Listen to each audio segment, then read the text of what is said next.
Esto que voy a contar pasó en Ciudad Juárez, allá por los años 90. No es mi historia, sino la de mi papá, pero la he escuchado tantas veces que la siento como propia. Mi papá tenía la costumbre de escuchar la radio en el coche, especialmente en las noches, cuando salía del trabajo. Había un programa en una estación de AM, una de esas pequeñas que casi nadie sintoniza, donde la gente llamaba para pedir canciones viejitas. La mayoría eran boleros o rancheras que traían recuerdos de otros tiempos. El programa era producido por un amigo suyo, así que mi papá lo escuchaba seguido. Una noche mientras manejaba, escuchó algo que lo dejó pensando. A la estación llamó una mujer. Su voz era apagada, baja, como si estuviera muy cansada o muy triste. Pidió una canción que en la cabina no lograron encontrar. Se disculparon y le preguntaron si quería pedir otra, pero la mujer ya no respondió. Solo se quedó en silencio unos segundos y luego colgó.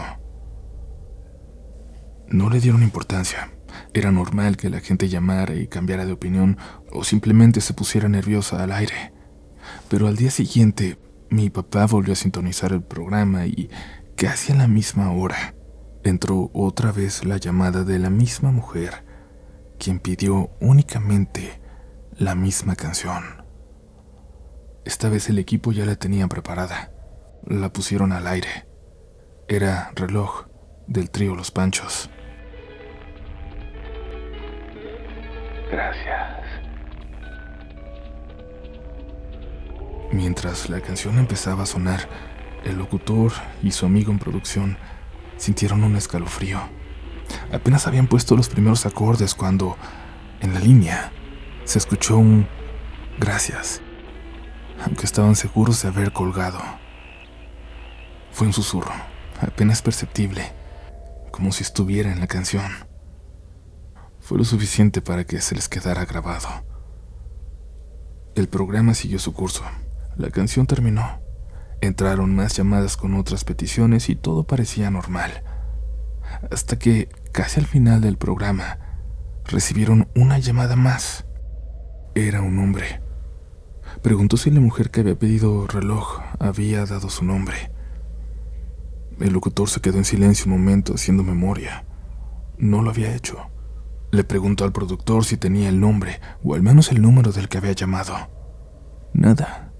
No había registro. Entonces, el hombre en la línea dijo algo que dejó a todos en la cabina helados. Es que esa voz se escuchaba igualita a la de mi hermana Tita. El locutor no dijo nada, esperando que continuara. Mi hermana falleció el sábado pasado, explicó el hombre, con un tono extraño, como si no terminara de creerse lo que estaba diciendo. Y Reloj era nuestra canción. Me la cantaba cuando éramos niños, antes de dormir. El locutor intentó responder, pero no supo qué decir. Solo atinó a pedir al aire, a la mujer, si estaba escuchando, que volviera a llamar, que dijera su nombre. Pero no volvieron a recibir una llamada de ella. La cabina se quedó en silencio después de colgar. Nadie supo cómo explicar lo que había pasado. Cuando mi papá le preguntó a su amigo, el productor, si todo había sido armado, si era un montaje para hacer el programa más interesante, él juró que no, que la llamada fue real. Mantuvo esa versión hasta su muerte, en 2018. Y hasta el día de hoy, mi papá sigue creyendo que aquella noche, Tita, la señora, llamó desde el más allá, solo para despedirse de su hermano.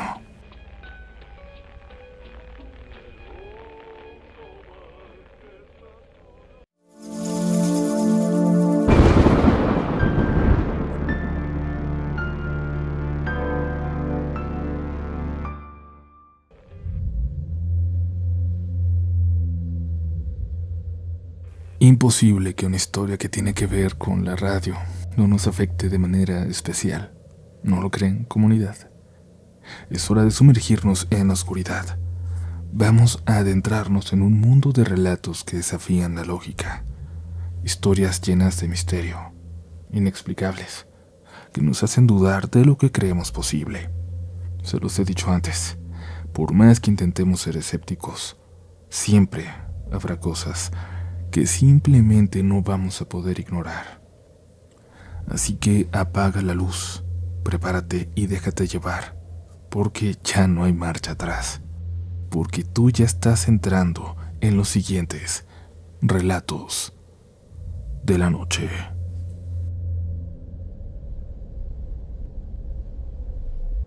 Hola, Uriel. Te escucho desde hace años, pero hasta ahora me animo a escribirte para contarte esto que me pasó en el 2020, en los primeros meses de pandemia. No es una historia aterradora como otras que te han contado, pero a mí me dejó con una sensación horrible. Hasta el día de hoy sigo sin entender qué diablos fue lo que pasó. En ese tiempo, como todos, pasaba casi todo el día en casa. Mis amigos y yo nos juntábamos por videollamadas en las noches para hacer menos pesada la cuarentena. Eran llamadas largas, de varias horas, a veces literalmente solo con la cámara encendida mientras cada quien hacía sus cosas. No sé si le suene muy raro, o si haya por ahí alguien más que haya hecho algo parecido, pero nosotros nos sentíamos acompañados, cercanos. Casi siempre me conectaba desde la computadora en mi cuarto, pero esa noche la batería estaba a punto de descargarse. Como no quería desenchufarla, la dejé ahí mientras me iba a la cocina a prepararme algo de comer. Sin embargo, sentía que me estaba perdiendo la conversación, así que me conecté desde el celular y lo apoyé en la mesa, viendo la pantalla, escuchando a mis amigos mientras preparaba mi cena. Esa vez en la llamada solamente estábamos mi amiga Erika, mi amigo Horacio y yo. Erika se fue un momento porque le entró una llamada de su mamá, y Horacio, que tenía mucha tarea, aprovechó para ir a prepararse un café. Me quedé solo en la videollamada, mirando la pantalla sin mucho interés. En ese momento, las cámaras de Erika y Horacio seguían encendidas, mostrando sus habitaciones vacías. Fue entonces cuando noté algo raro en la de Erika. Al principio no supe qué era, pero algo se sentía fuera de lugar, como si vibrara, como si la imagen estuviera a punto de moverse. Miré fijamente su cuarto en la pantalla. Había una sombra en el marco de la puerta. No era Erika. Parecía una persona de pie, apenas visible en la penumbra. Me acerqué a la pantalla intentando ver mejor. La figura no se movía. Solo estaba ahí, como si estuviera observando hacia la llamada. Estaba a punto de escribirle a Erika cuando de repente, en la pantalla del celular, algo más llamó mi atención. Algo en mi propio cuarto. La cámara de mi computadora seguía encendida, transmitiendo en la videollamada, y en la imagen de mi cuarto, en la esquina más oscura, junto a mi escritorio, había una cara. Apenas se veía, pero estaba ahí.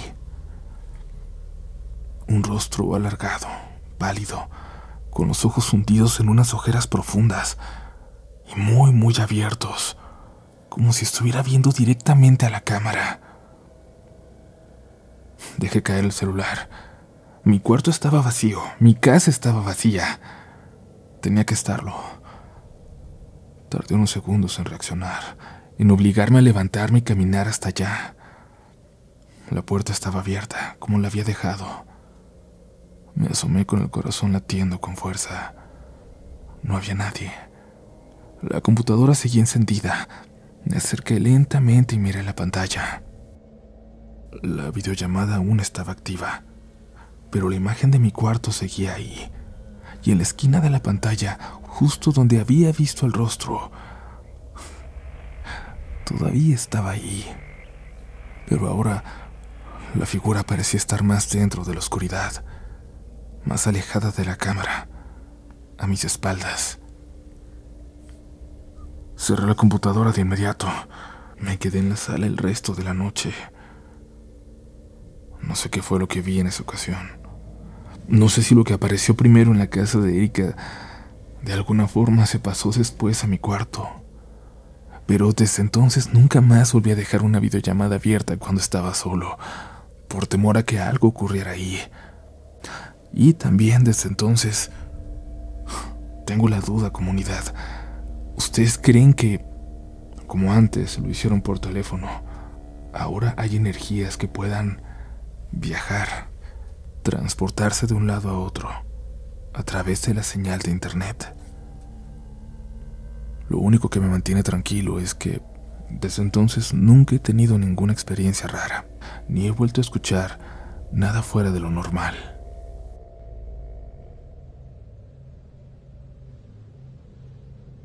Esta historia me la contaba mi papá, y siempre me dijo que un día me iba a llevar al lugar, que me iba a enseñar la casa, y lo decía en serio. Nunca cambiaba un solo detalle cuando me la contaba, y cada vez que mencionaba esa noche lo hacía con la misma seriedad. Lamentablemente no alcanzó a llevarme. Mi papá, Tomás Alberto Gutiérrez Álvarez, fue taxista casi toda su vida, y cuando el dinero hacía falta, que era muy seguido, trabajaba hasta 20 horas continuas. A veces llegaba a casa solo para comer algo rápido y se volvía a ir, aunque mi mamá le reclamaba que no podía pasarse la vida en el taxi. Pero él decía que no había de otra, y mi mamá también trabajaba. Aquella noche, ya pasadas de las 12, venía de regreso después de un viaje largo que había hecho desde el centro, tan largo que decidió que por esa noche ya era suficiente. Iba tan cansado que sentía los ojos pesados y la espalda entumida, y lo único en lo que pensaba era en llegar a casa a dormir. Pero cuando pasó por la entrada del panteón municipal, vio una silueta alzando la mano. Al principio ni siquiera pensó en otra cosa más que en el pasaje. Era su costumbre. Siempre que alguien le hacía la parada y no parecía un problema, se detenía sin pensarlo. Lo que le pidió el hombre le pareció normal, que lo llevara a una dirección cerca de ahí, que de hecho estaba rumbo a la casa. Así que aceptó sin dudar, aunque apenas si lo había mirado. Mientras avanzaban empezó a notar algo extraño.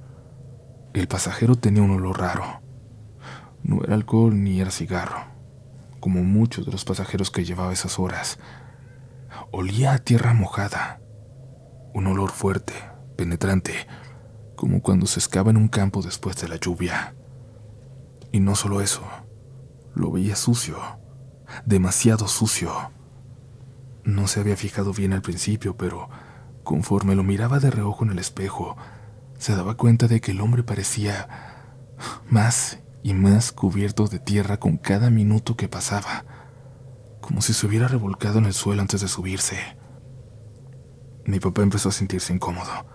Al principio pensó que era el cansancio, que llevaba demasiadas horas al volante y su mente ya le estaba jugando en contra, pero el olor seguía ahí, y la sensación de que algo no estaba bien no lo dejaba tranquilo.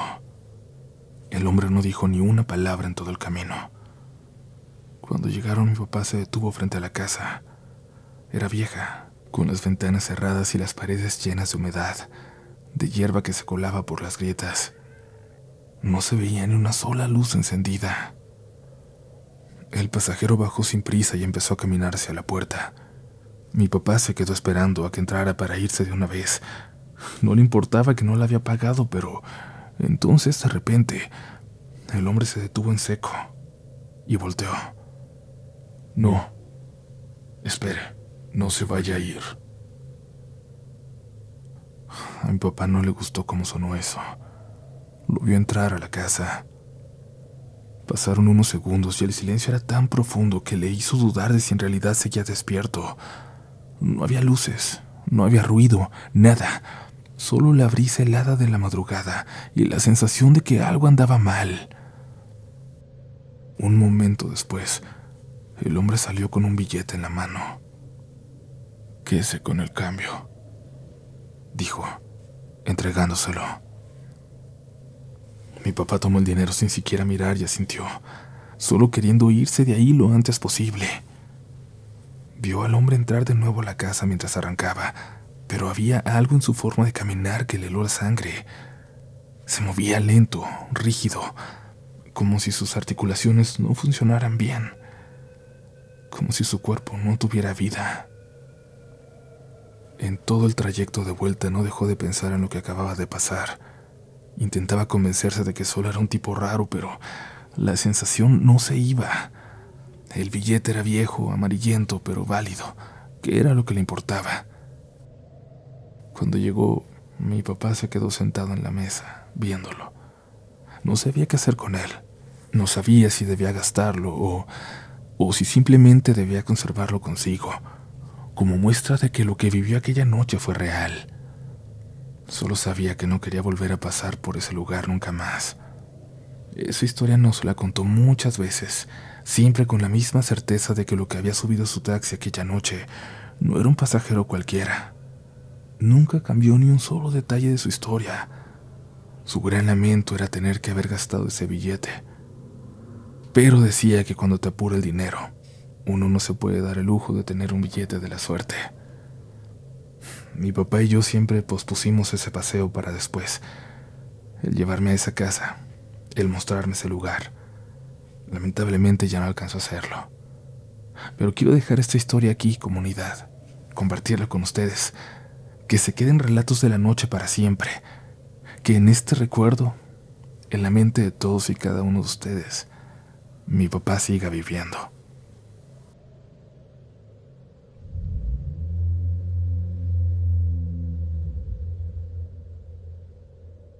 Comunidad, gracias por haber llegado hasta la mitad de este episodio. Como siempre les digo, no mucha gente termina un episodio de Relatos de la Noche. No sé si es por miedo, no sé si se quedan dormidos, pero como sea, ustedes son parte de un grupo muy importante, de un grupo VIP. Y si lo quieren ser más, ya lo saben, suscríbanse a este canal, a este podcast. Suscríbanse donde quiera que nos estén escuchando. Déjenos un pulgar arriba o una calificación de 5 estrellas porque nos ayudan mucho a que siga creciendo. También les quiero seguir agradeciendo como siempre el apoyo que le han dado a mi libro, a un libro de cuentos de terror que disfruté mucho escribir y que gracias a ustedes ha llegado a 50,000 copias vendidas, que gracias a ustedes fue uno de los libros de terror más vendidos en México durante el 2024. Gracias, les voy a dejar como siempre el enlace en la descripción de este episodio por si no lo tienen, lo puedan comprar y si lo ven en una librería, pues también agárrenlo porque quedan pocos. Continuamos con más historias esta noche.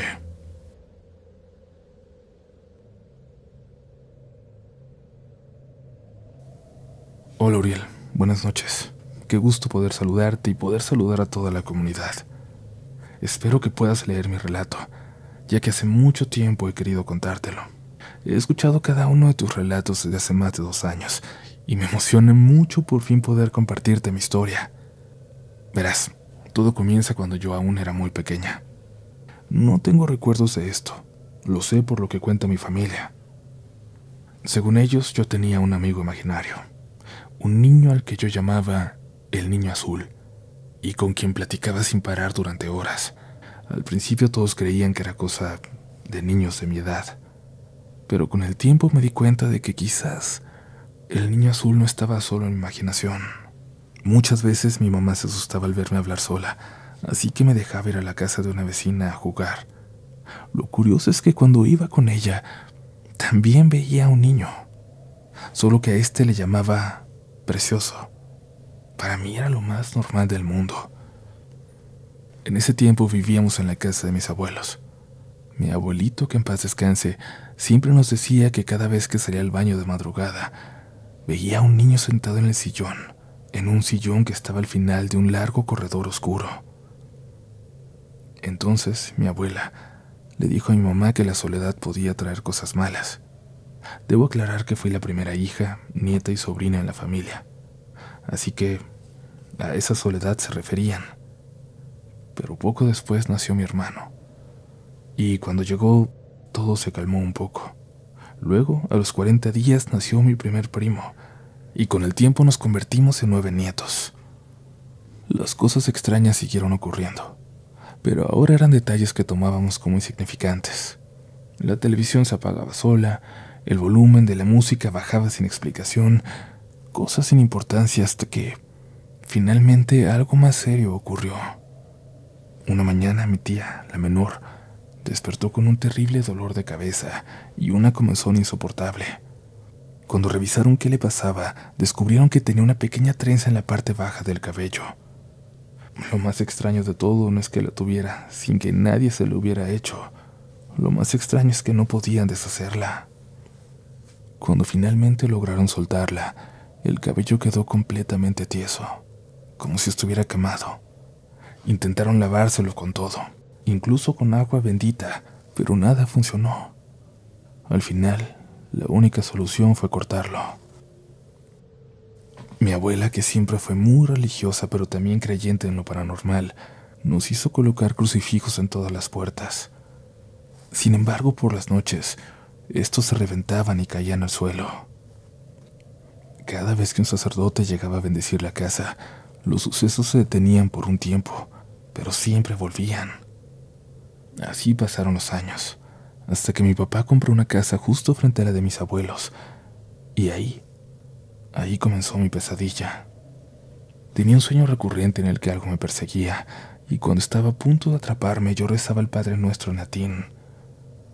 Lo más extraño es que no hablo latín, ni me sé esa oración en ese idioma, pero en mis sueños siempre la decía a la perfección. Solo entonces lograba liberarme de aquello que quería llevarse mi alma. Solo entonces me despertaba, con el miedo más profundo que he sentido en mi vida. Pasé así alrededor de un año, soñando lo mismo todos los días.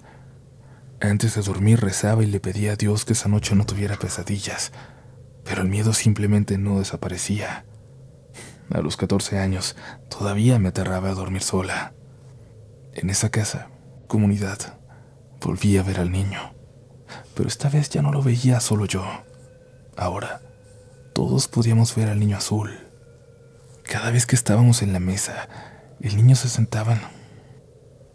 Cada vez que estábamos en la mesa, podíamos verlo allá afuera, a través del reflejo en la ventana, sentado en una banca.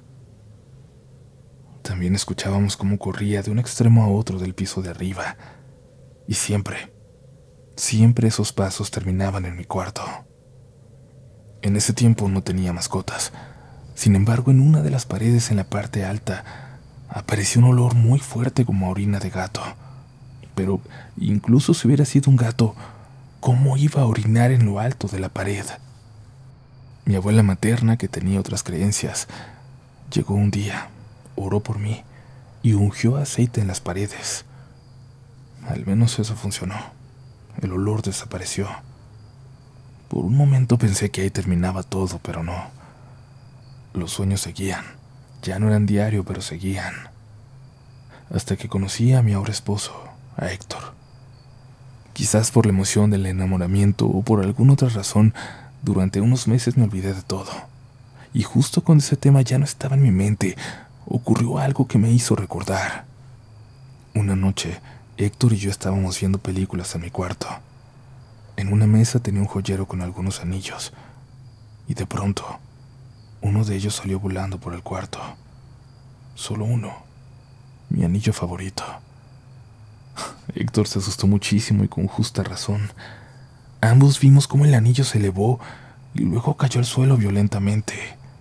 No era como si se hubiera caído, como si hubiera rodado. Se elevó y luego cayó. Aún con miedo, aún después de ver eso, decidió quedarse conmigo hasta tarde.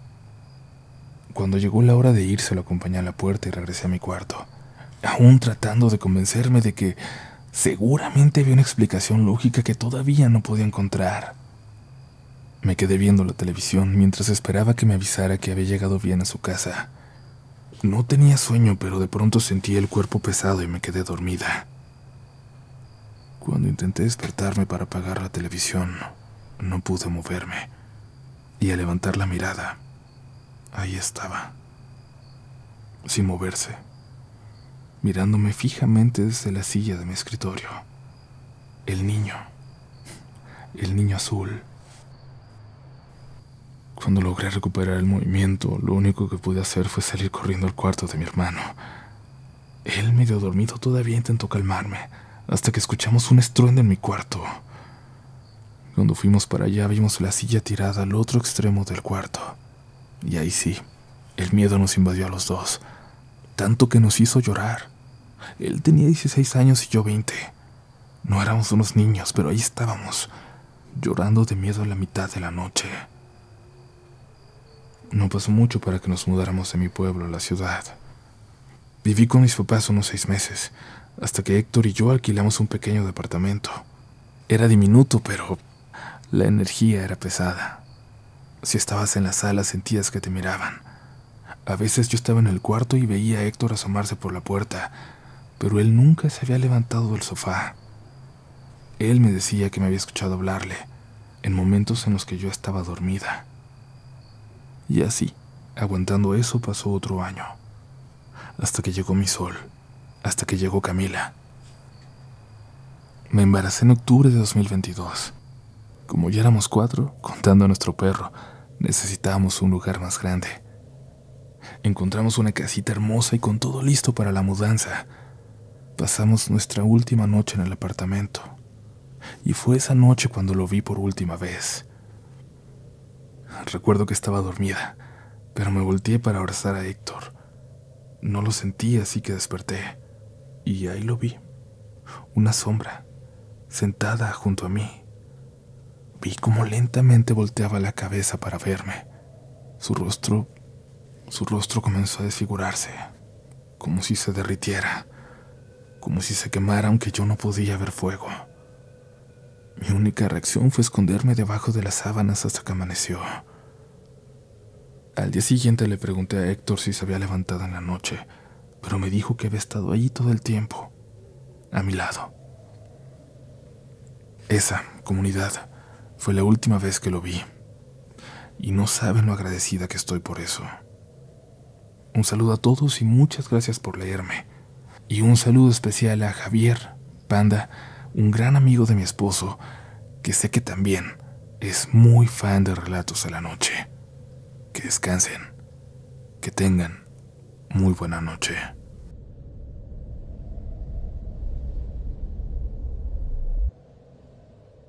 Buenas noches, comunidad. Llevo mucho tiempo escuchando Relatos de la Noche junto con mi hija. Empezamos cuando ella tenía apenas 10 años, y ahora que ya tiene 13 seguimos disfrutándolo juntas. Siempre hemos hablado de las historias que aquí se cuentan, y desde hace tiempo he pensado en compartir una de las que más han marcado a mi familia. Finalmente me decidí a hacerlo. Esta historia le ocurrió a mi abuela. Nosotros somos de Perú, de una de las zonas más antiguas de Lima. Antes de que todo se urbanizara, cuando en lugar de calles y avenidas solo había chacras y fábricas, las historias de apariciones y sucesos paranormales eran comunes.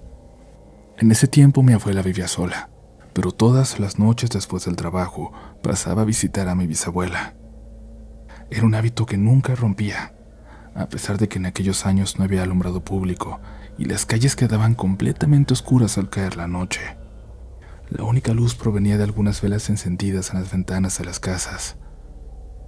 Mi abuela contaba que a partir de las 6 de la tarde, un señor recorría la zona con una lámpara, iluminando su camino. Por eso nunca se quedaba hasta muy tarde. Sabía que cuando él pasaba, significaba que ya era hora de irse. Pero una tarde se entretuvo más de la cuenta. Se le hizo de noche. Cuando lo vio pasar se dio cuenta de la hora. Se apresuró a despedirse. Sin embargo, su madre se quedó mirándola en silencio. Había algo raro en su expresión, algo que la hizo detenerse. «Quédate esta noche. No vayas. No te salgas». Mi abuela, sorprendida, le preguntó a su mamá por qué. Le dijo que algo no estaba bien, y ella, sonriendo, le dijo que solo estaba exagerando. «Si te vas, escuches lo que escuches, no contestes. No voltees». «Pero mamá», respondió mi abuela, «que no voltees, te digo. Ve de frente a casa, y en cuanto llegues cierra la puerta». Por primera vez mi abuela sintió un escalofrío recorriéndole la espalda, pero luego se burló de sí misma, pensando que estaba cayendo en las supersticiones de su madre. Y apenas puso un pie en la calle, supo que se había equivocado. La noche estaba mucho más oscura de lo normal. Hacía un frío distinto, una sensación de vacío. Lo primero que notó fue que en la esquina, La tienda, que siempre estaba abierta hasta tarde, esta vez estaba cerrada. No había nadie en la calle. No se escuchaba el sonido de los grillos, ni el murmullo de la gente en las casas. El silencio era absoluto. Apretó el paso. No quería quedarse más tiempo ahí. Cuando llegó al parque que debía cruzar para tomar la avenida hacia su casa, notó algo más. En el centro de este había unos columpios de fierro, y junto a ellos, en la oscuridad, se distinguía una figura inmóvil. Era una mujer, o eso parecía. No podía saber si era de baja estatura o si estaba en cuclillas. Lo único que alcanzaba a ver era su silueta rígida y su cabeza inclinada. Mi abuela sintió un nudo en el estómago, pero desvió la mirada y siguió caminando. Entonces algo golpeó su pierna. Se sobresaltó y miró al suelo. Era una piedra. Alzó la vista de inmediato esperando ver a alguien, pero no había nadie más en la calle. Nadie excepto aquella figura inmóvil junto a los columpios, que seguía ahí, que no se había movido ni un centímetro. Mi abuela sintió un escalofrío, aceleró el paso, queriendo salir del parque lo antes posible, y fue entonces cuando escuchó la voz. Era un susurro seco, rasposo, con un tono tembloroso, como el de una anciana. Pero lo que más la aterrizó no fue el sonido en sí, sino lo que le dijo. ¿No te dijeron que no voltearas?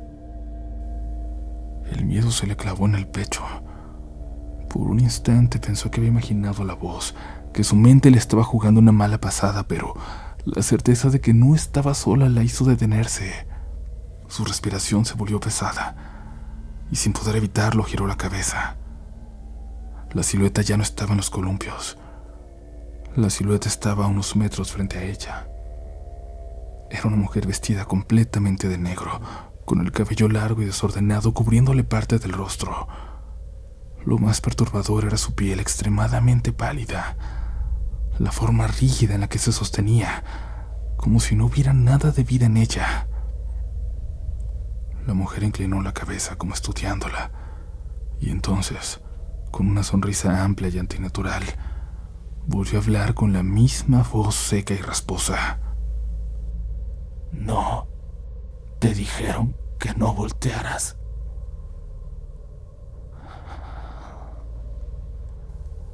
Y luego sonrió. Fue demasiado. Mi abuela sintió que el mundo entero se cerraba a su alrededor, que la oscuridad parecía comérsela, y lo último que sintió fue el suelo frío golpeándole el cuerpo. Cuando despertó estaba en casa de su madre. No recordaba cómo había llegado ahí, pero unos vecinos la habían encontrado desmayada en la entrada de la calle y la llevaron hasta su casa. Mi bisabuela la esperaba sentada a su lado, sin decir nada. Cuando mi abuela pudo hablar, le contó entre sollozos lo que había visto. Su madre la escuchó en silencio, y cuando terminó simplemente suspiró. Te lo dije, te la topaste, pero tuviste suerte. Nunca volvieron a hablar del tema, pero después de esa noche, mi abuela jamás volvió a caminar sola después del anochecer.